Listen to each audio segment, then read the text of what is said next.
Welcome everyone. So in the last video we have learned about strings, and now we focus on arrays. So before arrays, I want to tell you that it's not necessary that you must have to use arrays.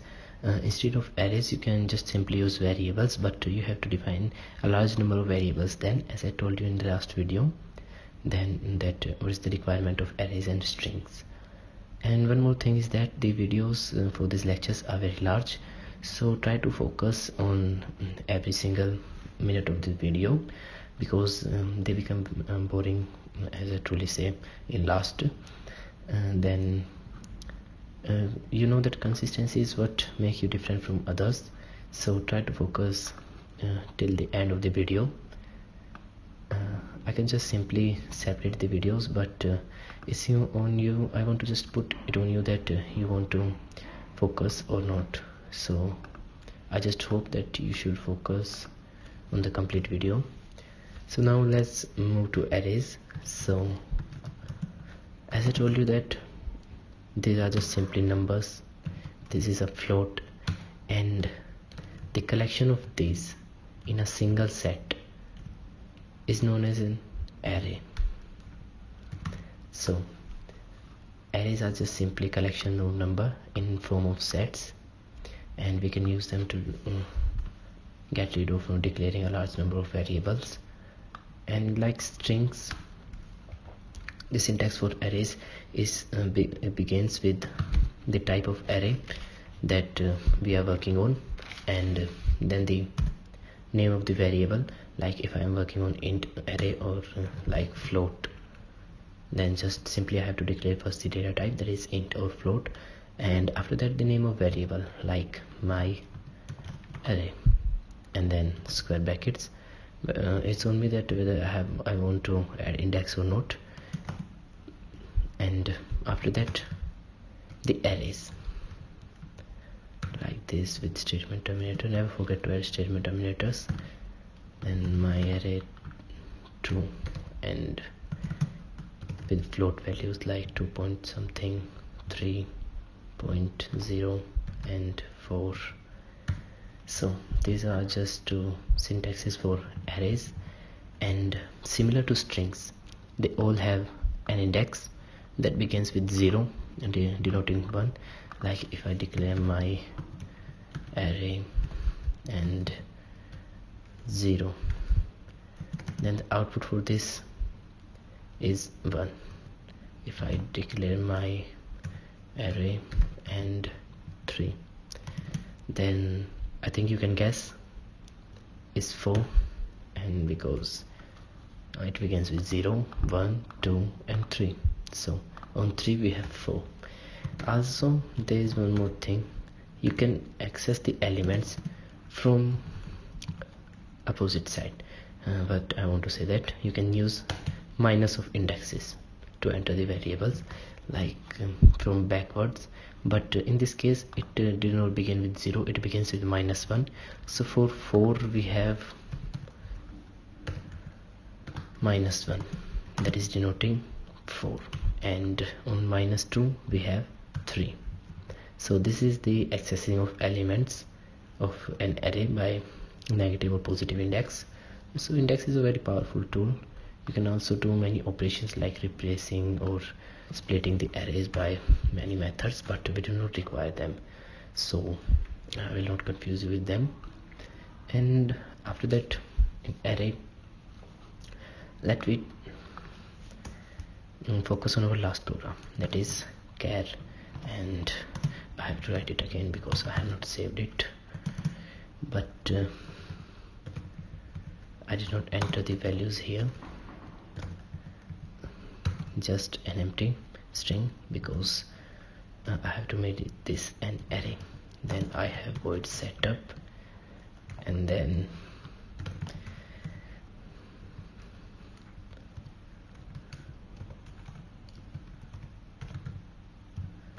serial dot begin and 9600.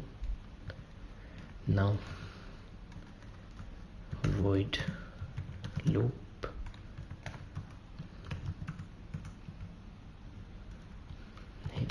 we have 4 and I as a initial variable, that is an integer value, int I equal to 0, and condition for this is less than that. We also included 6 here, and then increment of 1.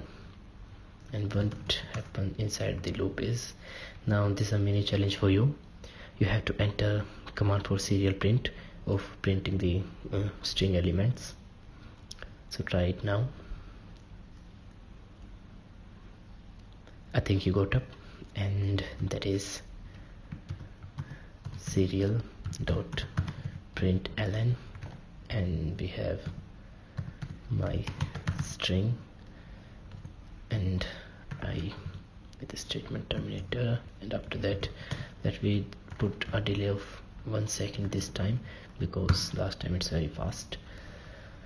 So this is our program for string, and I have told you that string are just arrays of characters, so it means we can use arrays in similar way, but the differences are the data type. Instead of character, we have declared it as integer or float value, or other data types like unsigned, ints, long, etc. And name for our array is my array, and elements are numbers this time. And in numbers, one thing, we did not require quotes, whether they are single or double quote. We just write simply the numbers. And other difference here is again the my array instead of my string. So now that we connect the microcontroller Arduino, and everything else is similar to this. Like now if I run this code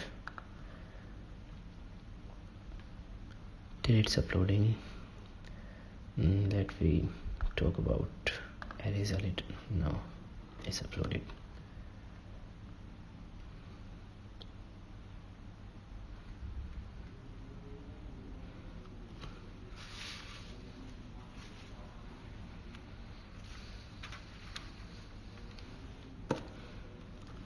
So now you can check on serial monitor. Here we have 1, 2, 3, 4, 5, 6, and in this similar way you can do anything with the arrays. They are a very powerful tool, and now I think it's not required because you have seen the output. And in the similar way we can use arrays to access LED pins or our output pins in many different ways. Like let me focus on an example here to make it more clear. Let me declare an LED pin now that have a value of 10. Instead, let we declare an array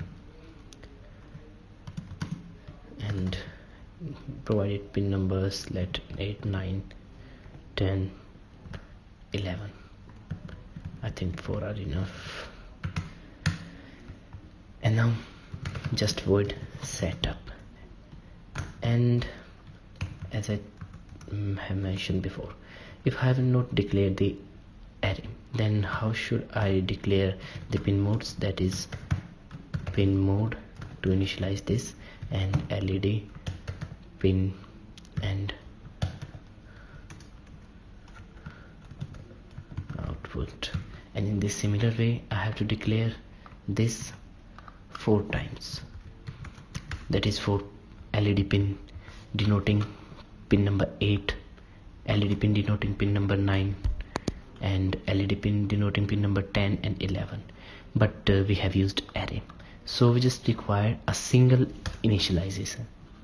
So this is the practical use of arrays, and for this that I have written this code to make it clear to you. And now let me do something like first we glow 2 of these LED and then glow other 2. So here again a mini challenge for you. You have to write a code for giving an output of high to pin number 8 and 10 and low to pin number 9 and 11. So try to write the code by pausing the video.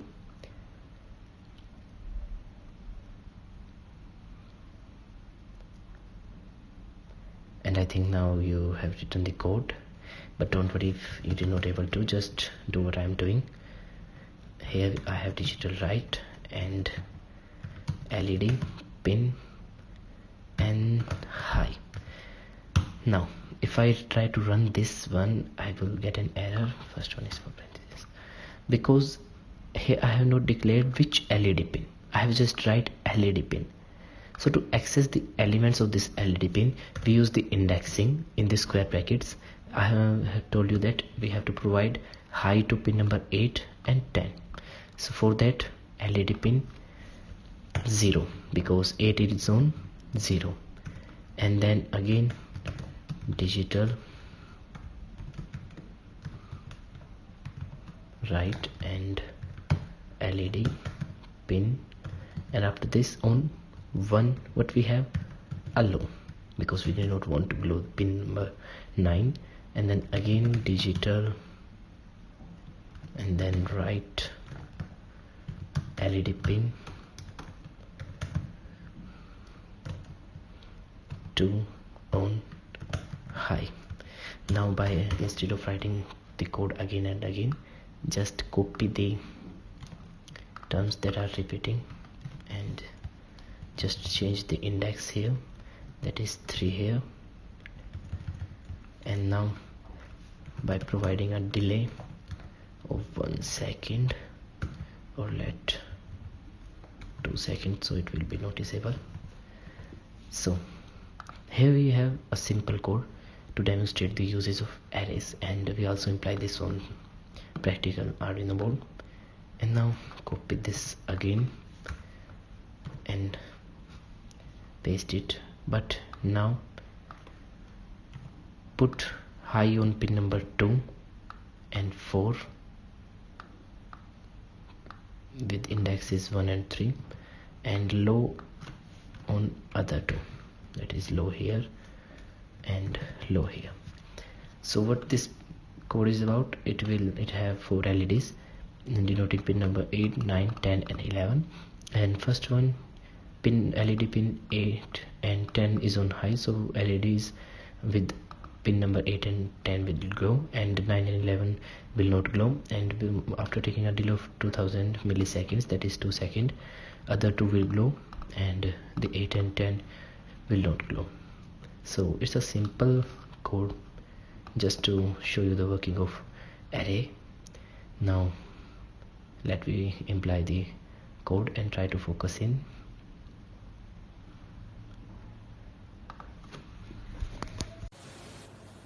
Now we are here on the board, and let me try to build the code on the board so that it will be clear to you.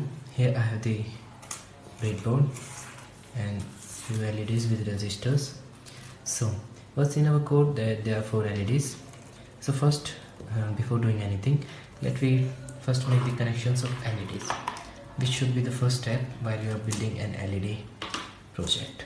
So first of all, connect 4 LEDs in a lane, and let me connect it here with the negative terminal on this side, so that it is easy to connect every LED. So here I have the second LED, and in the similar way here I have the third one. Let me connect it a little away from this, and here we have the last one. So here I have connected all these 4 LEDs with the negative terminal on this side and the positive on this side. Now let me connect resistors to the negative side. You can connect resistors to any side, it's not compulsory whether on which side you are connecting the resistors. So here I have connected resistor to this, and here with this. Always check whether you have connected in the same lane, so your circuit will work. Sometimes it's connected in the next row node to which we are connecting.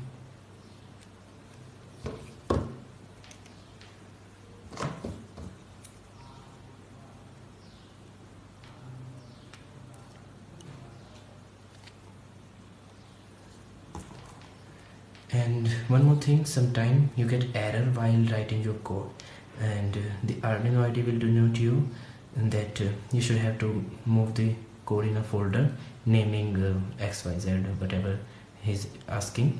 Then don't get panic, just make a folder with the name. The Arduino IDE is showing you the error, and then connect to and then upload the code. And now here, as you can see, I have connected all these 4 LEDs with resistors on this board. And now one more thing I have told you, to make the ground common. So here connect wire to negative sides of every LED.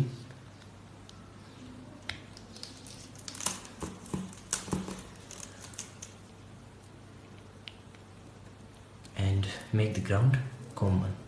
So I can make the common here by connecting them to this lane.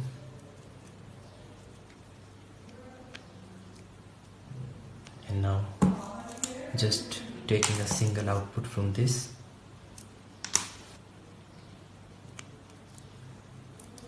so that we have no shortage for ground. And the last thing, connect a single wire from every LED from their positive terminal.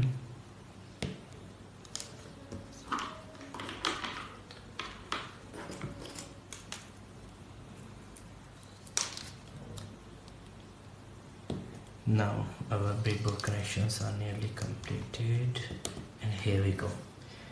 Here we have connected all these connections, and try to focus on the connections very well, so it will not irritate you, because it feels irritation when you did not get output by when you have built the code. And now let me move to Arduino. Here we have the Arduino, in which I have already uploaded the code. So first of all, here I have connected the common ground, and we have connected LEDs to pin number 8, 9, 10 and 11. So here I have connected to 11, and then here I have connected to 10, and then here I have connected to pin number 9, and with this pin number 8. So some LEDs are glowing already.